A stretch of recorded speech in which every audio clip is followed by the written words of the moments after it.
remercie vraiment Joëlle parce qu'elle a bien dressé le vécu.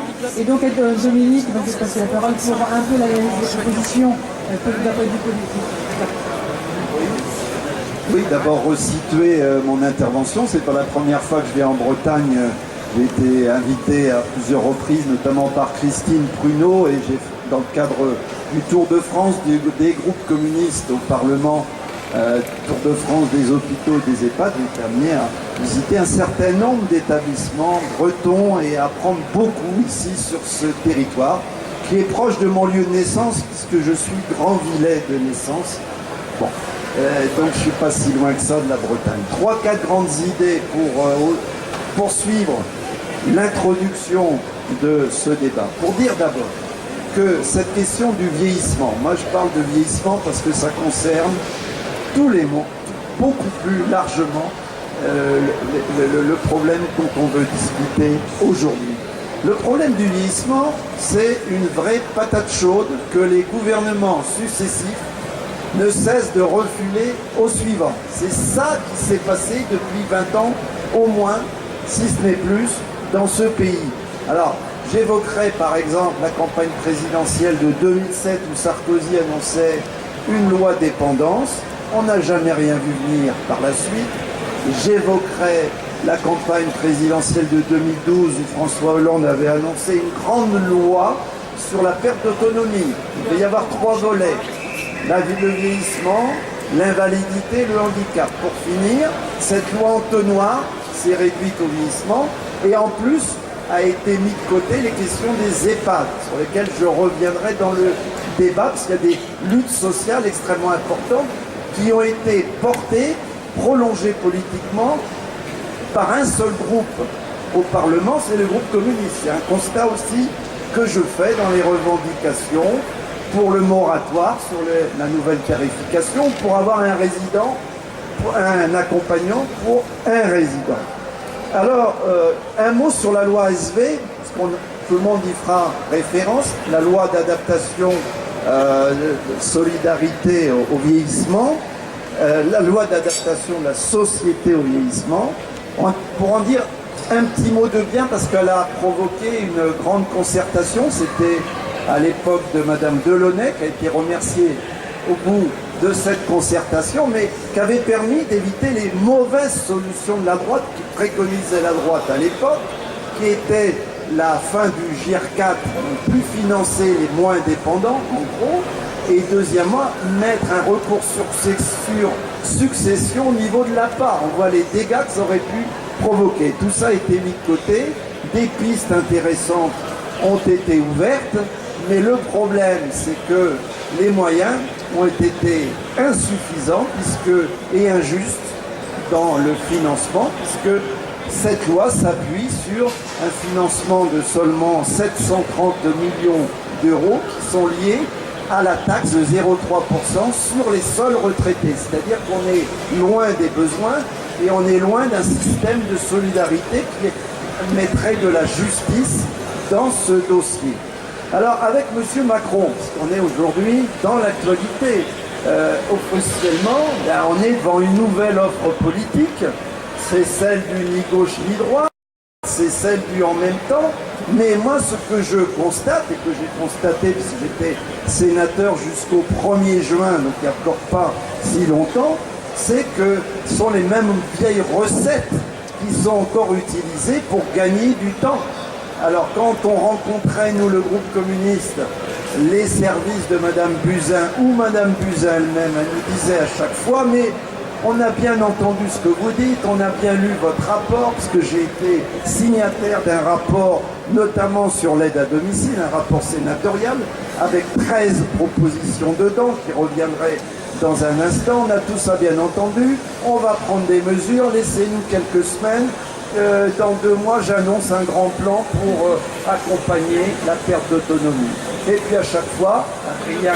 Et la dernière fois que Mme Buzyn a annoncé qu'elle allait faire un plan début 2019, M. Macron est intervenu pour dire que la loi dépendance serait votée fin 2019. C'est-à-dire que tout doucement, tout doucettement, ce gouvernement, comme les autres, est en train de gagner du temps et de reporter peut-être eu quelques mesures à la mi-mandat, alors que M. Macron était élu déjà depuis 1 an et demi. Donc ça, c'est grave politiquement, parce qu'il y a urgence. Alors ce rapport, il parle de cette urgence, mais il date de 2014. Il dit l'aide à domicile auprès des publics fragiles, un système à bout de souffle à réformer d'urgence. Nous faisons 13 propositions, parce qu'on ne peut pas continuer comme ça dans l'aide à domicile, avec des services qui sont asphyxiés, des associations qui mettent les clés sous la porte, une toutes les 8 semaines, avec des personnels qui n'en peuvent plus. On est précarisé dans l'aide à domicile. 832 € par mois, voilà ce que gagne en moyenne une aide à domicile. Et ce sont des femmes à 96%, parce que 70% d'entre elles sont à temps partiel. Et lorsque il y a eu déblocage du point d'indice, après 8 années de blocage des salaires pour ces publics, pour ces personnels précarisés, de combien a été augmentée une aide à domicile suite à la loi d'adaptation de la société au vieillissement? De 8 € par mois. Voilà la réalité. Et j'ai dit à la ministre de l'époque, parce que j'en ai vu se succéder des ministres et des secrétaires d'État, et je lui ai dit, et je l'ai dit aux autres qui l'ont succédé, vous faites une aumône aux aides à domicile. Ce n'est pas en donnant un tiers de baguettes par jour à des aides à domicile que vous allez régler ce problème. Il y a urgence. Il y a urgence à régler cela. Eh bien, nous avons fait 3 propositions dans ce rapport que j'ai co-signé avec un sénateur de droite, mais la différence peut-être qu'il y a entre un sénateur de droite qui peut signer des bonnes propositions dans un rapport et un sénateur communiste, c'est que moi j'ai continué à me battre. J'ai fait des propositions d'amendement à chaque budget de la sécurité sociale. J'ai porté par des questions orales, par des questions d'actualité, cette question auprès des ministres. J'ai sollicité des rendez-vous au ministère. J'ai organisé une rencontre nationale des acteurs de l'aide à domicile avec aussi bien les responsables de fédérations, d'associations d'aide à domicile, les 5 syndicats représentatifs des salariés d'aide à domicile et les représentants des usagers, dont le cartel des 7, je crois, l'appelle comme ça, qui représente les usagers. Et nous sommes mis d'accord sur quelque chose d'essentiel et d'urgent. Il faut rémunérer. Si on veut régler cette question-là, si on veut que les services puissent vivre, si on veut que le personnel soit déprécarisé, si on veut améliorer le service rendu à domicile, eh bien il faut payer les services au juste coût. Et ce juste coût, il a été évalué objectivement par une étude nationale des coûts, c'est pas moi qui l'ai fait, qui aboutissait au résultat qu'il fallait rémunérer les services à hauteur de 24,24 € sur la base des chiffres de 2011 à 2013. C'est-à-dire qu'aujourd'hui, il faudrait rémunérer les services d'aide à domicile à hauteur de 26 € de l'heure. Et bien on en est où aujourd'hui? On est dans une inégalité insupportable entre les départements qui remet en cause notre système républicain d'égalité. Eh bien, on est dans un système, vous avez des départements qui payent à 15 € et quelques, et d'autres à 28 €. Du simple au double. Mais la majeure partie, la majorité des départements payent environ autour de 21,5 €. Et ce qui s'est passé avec l'asphyxie des départements, ce qui s'est passé avec le désengagement de l'État du financement de l'APA, quand même rappeler quand a été votée l'APA en 2000. Quand a été voté l'APA, le financement qui était prévu, c'était moitié l'État et moitié les départements. Ça n'a jamais été tout à fait moitié-moitié. Ça a été 42-43% l'État et donc un peu plus de la moitié pour les départements. Sauf qu'aujourd'hui, on est arrivé que l'État il met plus de 31%. Eh bien, nous disons qu'il faut rééquilibrer l'effort de l'État vis-à-vis des départements, sinon les départements asphyxiés font pression pour diminuer le niveau des plans d'aide, pour diminuer la qualité des plans d'aide, et qu'il n'y a pas de solution en vue aujourd'hui par rapport au problème du personnel. Sur le problème du personnel, quand même dire qu'on est là, on bat là des records de sinistralité, c'est-à-dire en termes d'accidents du travail, en termes de maladies professionnelles, c'est pas moi qui le dis, Ce sont des ministres que j'ai interrogés qui m'ont répondu, un taux de sinistralité 4 fois supérieur à la moyenne nationale. C'est insupportable, parce que là on est sur une clé aussi des questions du vieillissement.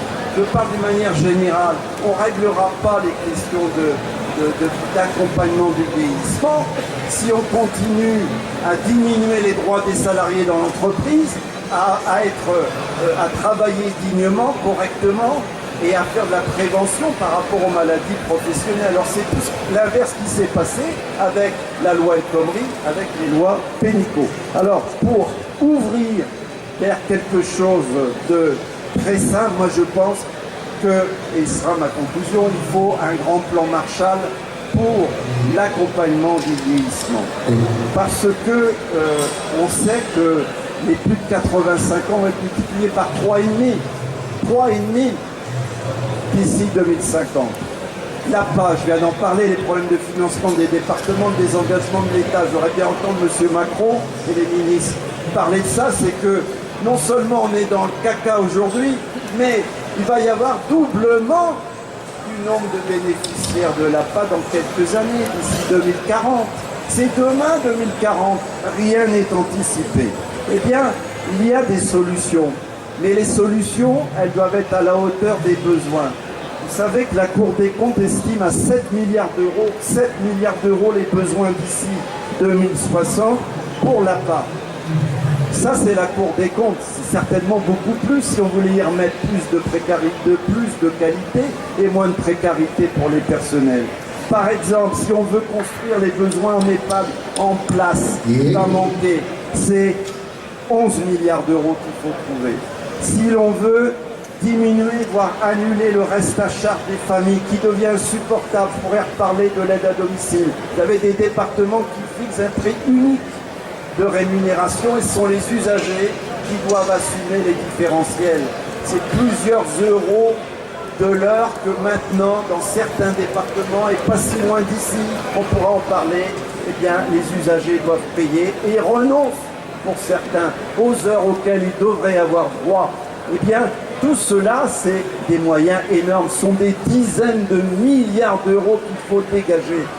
Alors, nous avons un moyen de financement qui est la sécurité sociale. On ne pourra pas trouver ces sommes-là si on déconnecte de la création des richesses, du lieu de création des richesses, et si on déconnecte du système de solidarité qui a été inventé dans le cadre du programme national à résistance, qui est la sécurité sociale.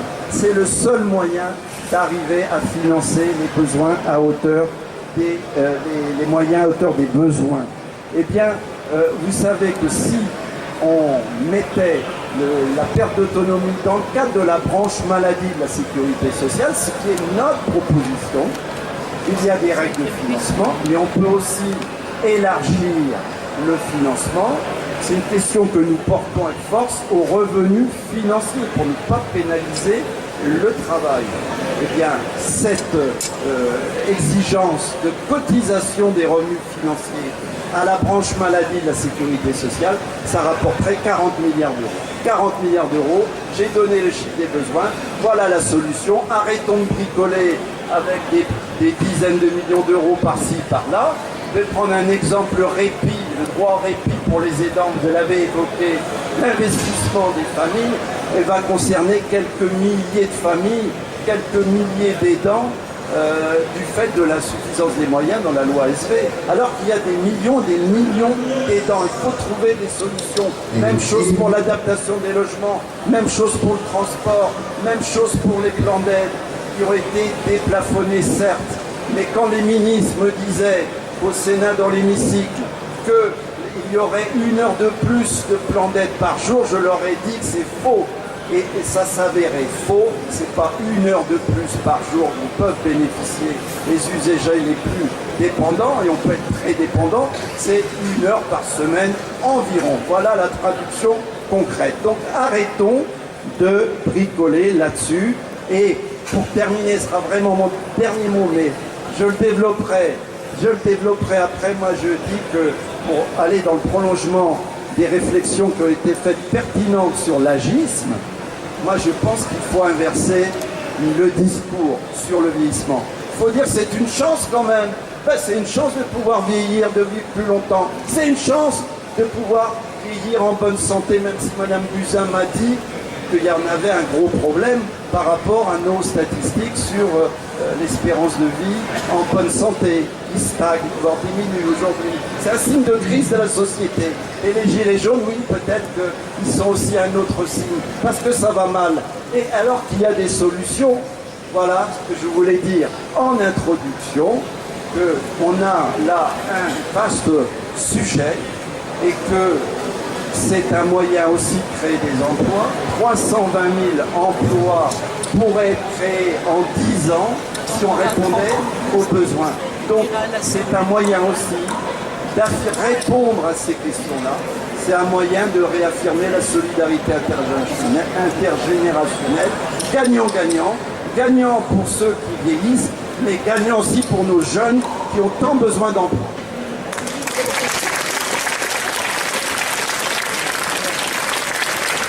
Donc merci à tous les deux parce que vous avez vraiment bien campé le débat. Je reprendrai finalement par rapport à la suite de ce que tu viens de dire, c'est que Pascal Chanvert, lui, il a une citation, il dit que comment les vieux sont la chance des jeunes. Et je pense que ça nous amène à réfléchir aussi où finalement l'âge n'est pas un concept à retenir, c'est la société qu'il faut repenser autour de la vie complète humaine. Alors, vous avez sur vos tables aussi les propositions qu'ont fait la commission santé nationale du parti et le parti bien sûr lui-même, avec la création d'un plan d'urgence sur 100 000 emplois sur 3 ans. Donc c'est 100 000 emplois immédiatement. Et donc il y a 3 points d'explication sur les besoins à partir des créations, 1 pour 1, 7 jours sur 7 dans les EHPAD, la formation d'une filière génétique, je ne détaille pas, vous les avez sur la table. Et sur les services de soins à domicile, c'est également 100 000 que porte la DPA aussi comme besoin. Donc, eh bien, écoutez, maintenant, la parole est à vous. Et en attendant que vous leviez les mains, je vais passer juste un petit peu, un tout petit peu. D'abord, merci d'avoir soulevé ce problème de la barrière de l'âge, et nous sommes tous d'accord là-dessus, financé par évidemment une branche de la sécurité sociale, après on verra bon. Je voudrais ajouter par rapport à l'argent qu'on ne veut pas nous donner, je voudrais juste ajouter les 60 à 90 milliards d'euros qui sont perdus régulièrement tous les ans dans les niches et les fraudes fiscales, qui pourraient aussi venir alimenter un petit peu tous nos besoins à nous, de tous ceux qui sont rassemblés là aujourd'hui. Et puis, pour faire vite aussi, je voudrais dire que nous avons un wagon qui va arriver. Nous avons un wagon de personnes qui ont déjà été abîmées par la vie. Hein, ceux qui sont au chômage depuis 50 ans, ceux qui n'ont pas la possibilité de bien se soigner, qui vont arriver à l'âge de la retraite avec des difficultés encore plus grandes que celles que nous avons eues. Vous avez évoqué tout à l'heure la part, et à juste titre, qui était aussi indécente aujourd'hui, financée par les départements et qui se retrouvent exsangues. Mais demain, le wagon qui va arriver, on parlera même plus, l'APA, oui, mais ces gens-là, quand ils vont avoir obligation de rentrer dans un EHPAD, ils vont être tous à l'aide sociale et ils n'auront pas d'argent pour financer derrière, parce qu'eux ne pourront rien laisser aux enfants et aux petits-enfants. Donc vous voyez, quand on va un peu plus loin, voir dans ce qui va nous arriver, le drame qui est en train de se préparer. Voilà, puis après, merci. Michel, tu n'avais pas levé de 5 minutes ? Michel, non ? Oui, avec raison.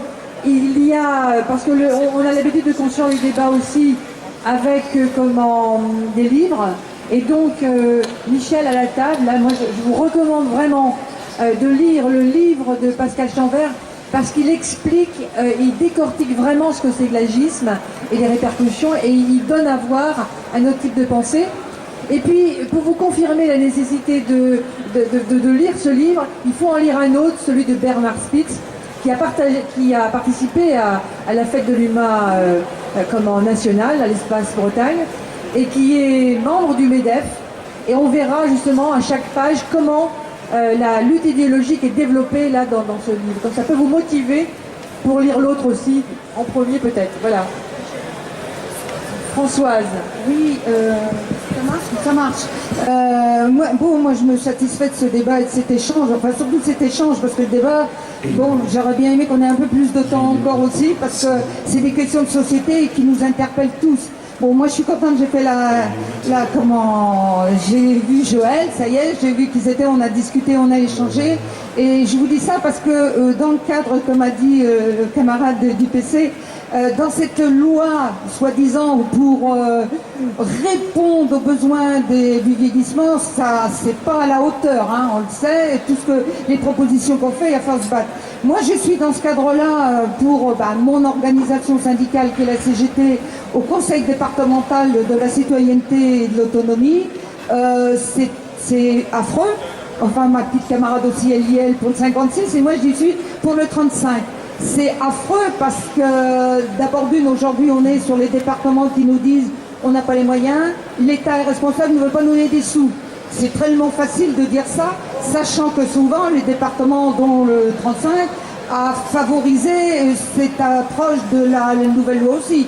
Ils ont fait partie des débats. Donc je le dis aussi parce qu'à un moment donné, dans les départements, faut pas oublier que ceux qui sont députés, ils ont aidé tout doucement à y aller. Sauf qu'aujourd'hui, la question c'est, on a le constat, mais comment faire? Et moi, ça, c'est pour ça que j'étais content de rencontrer Joël, parce qu'aujourd'hui, dans les conseils départementaux où la CGT est présente, elle essaye, et ça c'est quelque chose qu'on ne va pas lâcher. On a eu une réunion régionale de la CGT, je le dis parce que c'est important, de dire qu'il faut absolument qu'on crée des liens avec d'autres associations, d'autres syndicats, pour démontrer qu'on ne peut plus continuer comme ça. Moi, je vais pas revenir, tout ce que vous avez dit, on le vit, nous, en tant que militants. Moi, juste un cas, que je vais dire, on a un camarade qui habite à Pleugueneuil, qui a cassé les pierres pendant un certain temps, il a après été chez Citroën. Sa femme, comme tu as dit, ça fait 20 ans qu'elle était chez elle et elle est passée dans les girins, dépendance, mais folie, voilà. Il est aidant, il n'en peut plus. La fois qu'on a été, il m'a appelé, les infirmiers m'ont appelé, on a été à l'hôpital Saint-Lô, rien. L'interne qui était là, il a dit je ne peux plus, la seule chose qui me reste c'est me suicider. Devant tout le monde qu'il a dit, devant tout le monde. Il a 82 ans. Je vous jure, ça fait mal au cœur, voilà, je vous dis, mais c'est pas possible, tu as travaillé toute ta vie, et il a 1200 € de ressources, lui et sa femme, parce que sa femme, elle a fait des petits ménages, des petits machins, enfin vous savez tout, élever ses enfants, comme si c'était honteux, voilà, parce qu'on n'a pas... Donc voilà, et il a dit, moi la seule chose qui me reste maintenant, c'est me suicider. Moi je dis non, voilà, la société, on ne peut pas répondre comme ça. Alors, justement, moi, l'interpellation que j'ai faite, je vais arrêter sur le fait qu'il faut absolument que dans cette instance, on puisse trouver des liens, des contenus où on se retrouve et qu'on démontre qu'on ne peut plus continuer comme ça. Parce qu'il faut absolument que la question autonomie, elle soit revue, qu'il y ait un vrai financement, parce que, comme tu l'as dit, nous, sur le département 35, oui, c'est 2000, 2200. Et on est obligé de se bagarrer pour essayer d'avoir la part, mais pendant ce temps-là, celui qui reste à la maison ou celle qui reste à la maison, elle ne fait plus rien.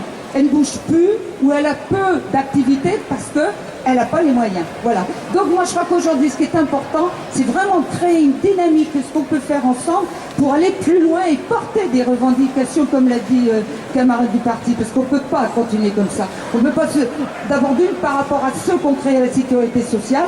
Et juste dernière chose, quand tu as dit ça, là nous on a été alertés, on l'a dit, on a eu sur le plan régional de santé, donc c'est une déclination du national, le cadre de l'agence régionale de santé nous a présenté et elle nous a dit, vous savez, nous sommes en train de réfléchir si les GIR 4, faut peut-être pas réfléchir pour les renvoyer ailleurs ou chez eux. Vous vous rendez compte? Comme ça. Il y a une technicienne qui vous sort ça comme ça. Vous doutez bien qu'on a réagi, forcément. Donc on l'a dit, non, c'est honteux. Voilà, donc d'où l'importance que des débats de ça et qu'on essaye de trouver quelque chose pour aller plus loin. Voilà. J'en profite pour juste vous dire une chose. Merci de cette intervention. Juste vous dire une chose. Vous savez qu'Agnès Buzyn lance une grande concertation nationale, que nous devons rendre les papiers pour le 9 décembre pour effectivement une loi sur le vieillissement qui est reculée et qu'on ne va pas. Mais je vous invite tous à venir me donner vos contributions. Moi, je suis en train de préparer une contribution pour Agnès Buzyn. Je vous en prie, prenez mon adresse mail, envoyez-moi tous une contribution, quelle qu'elle soit, en vous disant ce que vous n'acceptez plus, comment vous vivez, où vous en êtes. Faites-le, je vous en remercie. J'ai jusqu'au 9 décembre pour envoyer le document. Et j'espère qu'il sera costaud, le document.